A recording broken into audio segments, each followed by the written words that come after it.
ನಮಸ್ಕಾರ ಸ್ನೇಹಿತರೆ, doctor Nellore YouTube ಚಾನಲ್ಗೆ ಸ್ವಾಗತ. ಇತ್ತೀಚಿನ ದಿನಗಳಲ್ಲಿ 20ರಿಂದ 30ನೇ ವಯಸ್ಸಿನ ಯುವಕರಲ್ಲಿ ಅತ್ಯಂತ ಸಾಮಾನ್ಯವಾಗಿ ಕಾಣುವಂಥದ್ದು ಈ ನಡುನೋವು ಅಥವಾ ಬೆನ್ನು ನೋವು ಅಂತ ಹೇಳ್ತೀವಿ.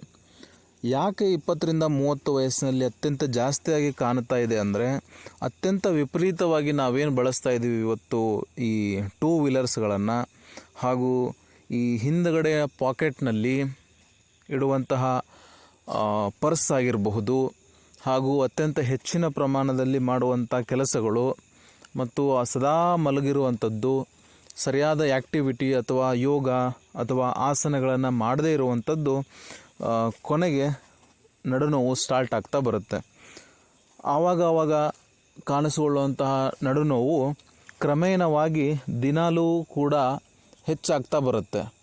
ನಂತರ ಏನಾಗುತ್ತಂದರೆ ಕೂಡಲಿಕ್ಕೆ ಆಗೋದಿಲ್ಲ, ನಿಲ್ಲಕ್ಕೆ ಆಗೋದಿಲ್ಲ, ಏನೇ ಕೆಲಸ ಮಾಡಿದರೂ ಬಾಗ್ಲಿಕ್ಕೂ ಸಹಿತ ಕಷ್ಟ ಆಗೋ ಹಾಗೆ. ಇದನ್ನು ನಾವು ಎಕ್ಸ್ರೇ ಅಥವಾ ಸ್ಕ್ಯಾನಿಂಗ್ ಮುಖಾಂತರ ನೋಡಿದಾಗ ವೈದ್ಯರು ಹೇಳುವಂಥದ್ದು ಡಿಸ್ಕ್ ಬಲ್ಜ್ ಆಗಿದೆ ಅಂತ ಹೇಳಿ. ಏನಪ್ಪ ಇದು ಡಿಸ್ಕ್ ಬಲ್ಜ್ ಅಂದರೆ, ಈ ನಮ್ಮ ಬೆನ್ನು ಮೂಳೆ ಏನಾಯ್ತಲ್ಲ, ಇದು ಚಿಕ್ಕ ಚಿಕ್ಕ ಮೂಳೆಗಳನ್ನು ಸೇರಿಸಿ ಒಂದು ಅಖಂಡವಾದ ಬೆನ್ನು ಮೂಳೆ ಆಗಿರುತ್ತೆ.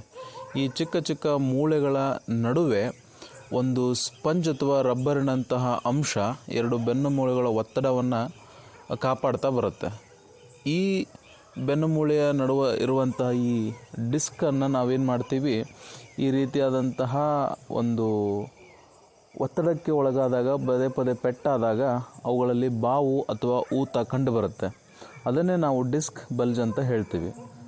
ಇದನ್ನು ಸರಿಯಾದ ರೀತಿಯಲ್ಲಿ ಆಯುರ್ವೇದ ಔಷಧಿಗಳನ್ನು ಬಳಸೋದ್ರಿಂದ ನಿಯಂತ್ರಿಸಬಹುದು, ಕಡಿಮೆ ಮಾಡಬಹುದು, ಗುಣಮುಖರಾಗಬಹುದು. ಹೇಗೆ ಅಂಥೇಳಿ ಮುಂದಿನ ವಿಡಿಯೋದಲ್ಲಿ ನೋಡೋಣ. ಧನ್ಯವಾದಗಳು.